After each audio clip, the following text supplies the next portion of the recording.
everybody. This is Patty Bennett with PattyStamps.com. I was just working on this really neat, fun idea.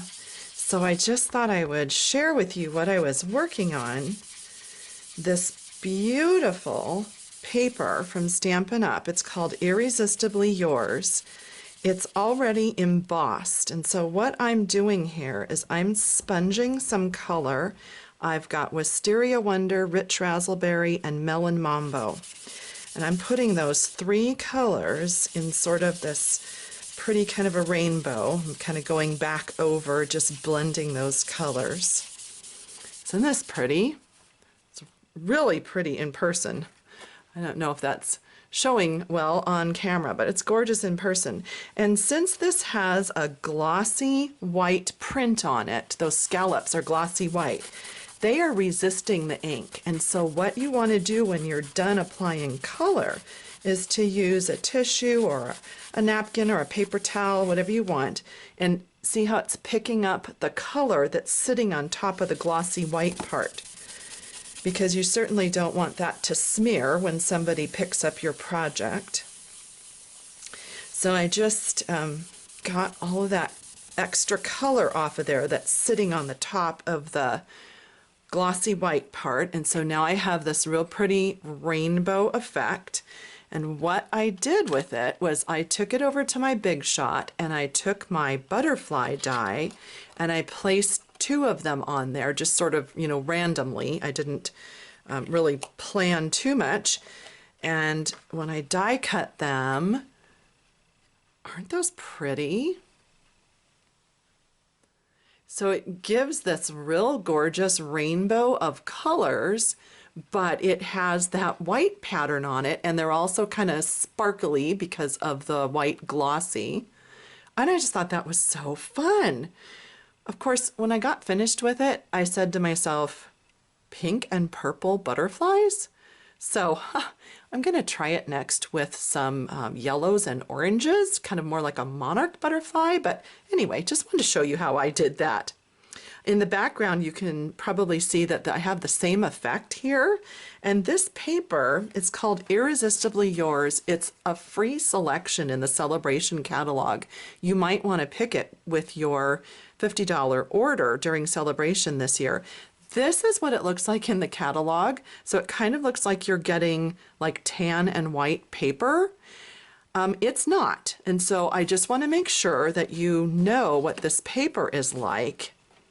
So the glossy paper, boy, it is so hard to photograph. Oh, there you go. So now you can see the glossy print on there. So the glossy print is printed on the matte white paper. So you can see there are polka dots, stars, scallops, flowers, stripes, and leaves. And they're all in that pack. So I think you kind of get the idea. Then I made myself a little sampler here where I've got the paper without color and then with color, and without color, with color, etc. So I've done a sample of each. And what's really fun is, like you just saw me doing more than one color, or doing sort of a gradient where you have a lighter area and darker areas. That's really fun. You can really make it custom. Here I've got like the darker sky to the lighter sky. So really neat ideas. If you want it really solid like this, the fastest way is to ink up your brayer and roll it over the paper, and that will give you the darkest, most solid, even coverage. As you saw, I was using a Stampin' Sponge. You can also use a stamp dauber. You can use a spritzer. I just mixed it up with some rubbing alcohol and ink, re-inker drops. Everybody asks me what is the recipe for that. I usually fill it about 2/3 or 3/4 full with 70% rubbing alcohol, and then I drop in, for a darker color, only about 2 or 3 drops of re-inker. For a lighter color, I put in more drops. And then you can always mix colors too. You know, you could do 2 or 3 different colors and then shake it up and spritz, so that's fun. You can also use your blendabilities to color on this beautiful paper.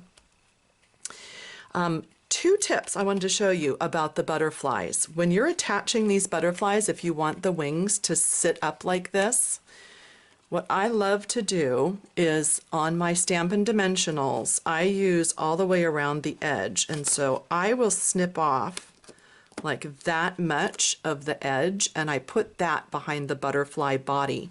And that way it gives it this extra dimension so that it can be attached here, but the wings can kind of sit up there. And then the other thing I wanted to show you is down the middle of the body. Do you see how I've used the pearls? So on the pearls, there are 3 rows of pearls that are all attached, and they are meant to be used as a strand. So what I did was I snipped off the amount that I needed. So I would just come up here and make a snip so that I'm detaching right there. And then I just take my paper snips underneath and I just pick up that whole row. And you can set that down right onto the butterfly body. So I just wanted to give you those 2 tips about the butterflies. And you can see back here, I've also stamped a fern on top of that paper and then rubbed off the extra ink. So hope you enjoyed those tips. I just thought this was great. And you know, if you love this paper, could you leave me a comment below here, and I'm going to hope that Stampin' Up! Sees this video and sees everybody's comments, because I would love to see some paper like this in the next Stampin' Up! Catalog. I think this is absolutely the best thing in the Celebration catalog this year, and I sure hope we have more of it. I think it's just gorgeous. Thanks for joining me. I'll talk to you next time.